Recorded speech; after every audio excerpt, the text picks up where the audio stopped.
नमस्कार सर्वांना. सावळ्याची जणू सावली या मालिकेच्या 29 जानेवारीच्या भागात असं पाहायला मिळतं की सावली ही तिच्या खोलीमध्ये विठ्ठलाच्या मूर्तीसमोर उभी असते आणि तिला सर्व काही आठवत असतं. तिला सारंगने कसं फिरायला नेलं वगैरे सर्व काही तिला आठवत असतं आणि ती विठ्ठलाचे आभार मानत असते.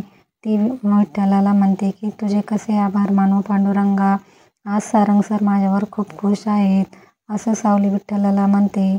तर इकडे सावलीच्या माहेरी सावलीचे आई बाबा सावलीसाठी हलव्याचे दागिने बनवत असतात. तेवढ्यात तिथे अप्पू येतो. अप्पू म्हणतो की हे काय आहे? तर सावलीची आई म्हणते की हे हलव्याचे दागिने आहेत. अप्पू म्हणतो की मग मी खाऊ का हे तर दागिने? तर अप्पूची आई म्हणते की नाही बाबा, असं खायचे नाही ते दागिने, तू थोडंसं बेताचंच खात जात, तुलाच त्रास होतो, असं सावलीची आई अप्पूला बोलते. तेवढ्यात सावलीचे बाबा म्हणतात की जाऊ दे, खाऊ दे, थोडं काय होतं आहे. तर अप्पू बोलतो की मला एक म्हणायचं आहे, तिळवण म्हणजे काय असतं? त्यावेळेस कान्हूताई म्हणतात की ज्यावेळेस मुलगी सासरी जाते त्यावेळेस तिला माहेरकडून तिळाच्या वड्या, तिळाच्या पोळ्या ह्या तिच्या सासरी पोच करत असतात, त्याला तिळवण म्हणतात. अप्पू, हे सर्व काही दागिने आहेत ना, ते सर्व तुझ्या अक्कीसाठी आहेत बरं का, असं सावलीची आई अप्पूला सांगत असते. त्यावेळेस अप्पू म्हणतो की आई, मग आपण हे सर्व दागिने घेऊन अक्कीच्या घरी जाणार का? तुम्ही मला घेऊन जाताल ना अक्कीला भेटायला? अप्पू सावलीच्या आईबाबांना बोलतो. तर सचीदेवला चंद्रकांत काकाचं सर्व बोलणं आठवत असतं. तसेच सावलीच्या बाबांना देखील आठवतं की सावली व सारंग एकत्र कसे येतील, त्यासाठी चंद्रकांत काकांनी काय सांगितलं होतं, हे सर्व कान्हूताई व सचीदेव तसेच त्या सावलीचे बाबा हे सर्व आठवत असतात. तर सचीदेव लगेच म्हणतो की अरे बाळा, हलव्याच्या दागिन्यांचा मान जो आहे ना तो मोठ्या भावाचा असतो. तर तेवढ्यात तिथे जयंती येते आणि ती म्हणते हो का, तर मग मला नाही घेऊन जाणार का तुम्ही? तर सचीदेवकडे पाहते आणि म्हणते की मी पण येणार, तो मान मोठ्या वहिनीचा देखील असतो. तर सचीदेव म्हणतो की हो का? तर जयंती बोलते की हो, मला यायचंच आहे तिकडे. त्यानंतर अप्पू आपल्या आईकडे पाहतो. जयंती म्हणते की शेवटी वहिनीचा पण मान असतो ना, मला पण येऊन द्यावं लागेल बरं का तुम्हाला तुमच्याबरोबर. आमच्या कोतवालच्या घरामध्ये अशी प्रथा आहे की वहिनींनी पण तिकडे जावं लागतं, त्यामुळे काही झालं तरी मी जाणार म्हणजे जाणार. मला कोणी अडवण्याचा प्रयत्न केला तरी मी ऐकणार नाही, असं जयंती घरातील सर्वांना सांगते. सर्वजण जयंतीकडे पाहतात. त्यानंतर जयंती म्हणते की मला म्हणायचं आहे की हे लोक आपल्या सावलीला नीट वागवतात की नाही हे मला पाहायचं आहे. तिथे गेले की मी चांगलं शोधून काढते की सारंग साहेब सावलीला बायकोचा दर्जा देतात की नाही, मान देतात की नाही, हे बघायला पाहिजे ना. त्या पोरीचं तिथं काय चाललंय काय नाही हे बघायला पाहिजे. शेवटी मी एक मोठी वहिनी आहे, माझी जबाबदारी आहे, असं जयंती सर्वांना सांगते. आणि ती कोणाचंच ऐकत नाही आणि स्वतःचीच बडबड करत असते. सचीदेव जयंतीकडे पाहतो. जयंती आता पर्स घेते आणि बाहेर निघते. तर अप्पू म्हणतो की वहिनी, कुठे निघाल्या तुम्ही? तर ती म्हणते की माझा फेस पॅक राहिला आहे, दुकान बंद व्हायच्या अगोदर घेऊन येते, आणि ती बाहेर जाते. तर इकडे कान्हूताई डोक्यालाच हात लावतात.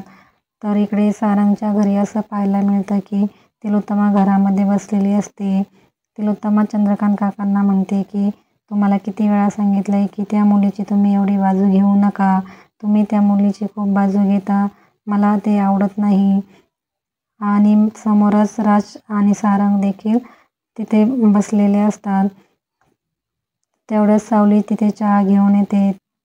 राज म्हणतो की हा चहा घेऊन जा, तो केलेला आहेस ना, माझ्या आईला नाही आवडत तो केलेला चहा.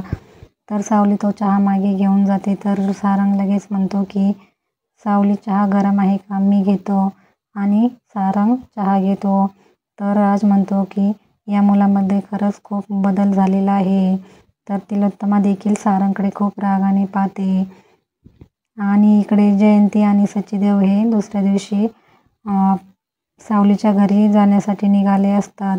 ते रस्त्याने चालत असतात. तर जयंती हे मोबाईलवर व्हिडिओ काढत असते. जयंती त्या व्हिडिओमध्ये सर्वांना सांगत असते की मी आता मेंढऱ्यांच्या मेन्शनमध्ये चालले आहे संक्रांतीचा वाण घेऊन. आणि ती म्हणते की माझ्याकडे अजिबात पैसे नाहीत, कारण जेव्हा मी पर्स घेतली ना त्यावेळेस सर्व पैसे संपले. आता माझ्याकडे पैसेच राहिले नाही. आता मी काय करायचं, असं ती व्हिडिओ काढत असताना बोलते. आणि मग पुढे गेल्यावर ती दोघे रिक्षात बसून सावलीच्या घरी येण्यासाठी निघतात. तर इकडे जगन्नाथ आणि अलकाताई हे मेंढऱ्यांच्या घराच्या बाहेर आपल्या गाडीमध्ये आलेले असतात आणि ते गाडीतून खाली उतरतात. तर अलकाताई जगन्नाथला म्हणतात की काय हो, कसला विचार करताय? तर जगन्नाथ म्हणतो की काही नाही, असाच विचार येतो माझ्या डोळ्यासमोर. तर अलकाताई म्हणतात की जाऊ द्या, नका टेन्शन घेऊ, चला आपण आज जाऊयात. जगन्नाथ त्याच्या गळ्यात जी माळ आहे ती आपल्या कपाळाला लावतो आणि म्हणतो की देवा तूच बारीक लक्ष ठेव. आणि त्या माळेचे दर्शन घेतो आणि दोघे घरात जातात. घरामध्ये गेल्यानंतर समोरच अमृतावहिनी असतात आणि त्यांना आलेलं पाहून अमृतावहिनी सावलीला आवाज देतात. तर सावली त्या दोघांना पाहते. अलकाताई सावलीकडे पाहत असतात. तर सावली त्या दोघांना म्हणते की तुम्ही इथे कसे? त्यावेळेस अलकाताई म्हणतात की अगं बाळा, लग्नानंतरची तुझी ही पहिली संक्रांत आहे, त्यामुळे हे हलव्याचे दागिने आणि वाण आणले आहेत. परंतु सावली नाराजच असते. अमृता सावलीकडे पाहते. तेवढ्यात वरून तिलोत्तमा लगेच टाळ्या वाजवते आणि वा असं बोलते. त्यानंतर तिलोत्तमा लगेच म्हणते की छान, आता काय लेकीच्या खूपच पुढे पुढे चाललंय वाटतं. अरे जगन्नाथ, तुला ह्या घरातून किती वेळा हाकलून दिलंय, तरी पण ह्या घरात बिनलाजासारखा येतोस तू. निर्लज्ज, सदा सुखी, अगदी निर्लज्जपणाची हद्द पार केली आहे, असं तिलोत्तमा जगन्नाथला बोलत असते. खूप रागाने पाहत असतो. तिलोत्तमा खाली येते आणि जगन्नाथला म्हणते की तू का आला आहेस इथे? मला त्याचं कारण हवं आहे. जगन्नाथ तिलोत्तमाला म्हणतो की माझ्या लेकीवर माझं प्रेम आहे, त्यासाठी मी इथे आलो आहे.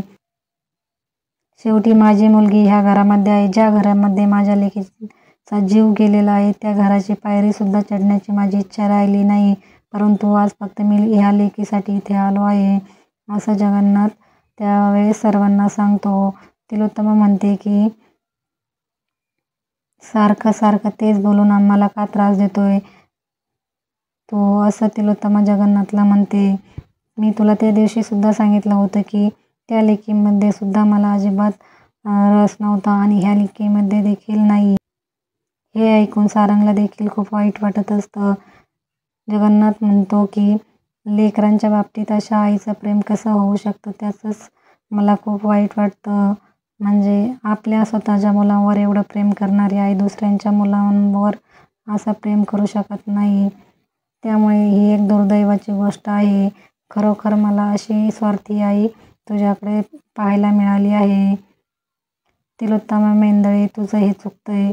आई तुझ्यासारखी स्वार्थी असू शकत नाही जशी तू आहे, असं जगन्नाथ बोलल्यावर लगेच सावली जगन्नाथला म्हणते की जगन्नाथजी, बोलण्याची मर्यादा ओलांडू नका. त्यावेळेस तिलोत्तमा लगेच सावलीला म्हणते की काय गं, तुला तर खूप त्रास झाला. तिलोत्तमा सावलीला म्हणते की तुला जर खरंच त्रास झाला असेल आणि या कुटुंबातील माणसावर तुझं खरंच प्रेम असेल तर जगन्नाथच्या कानाखाली मार. आणि सावली हे ऐकून शांत राहते.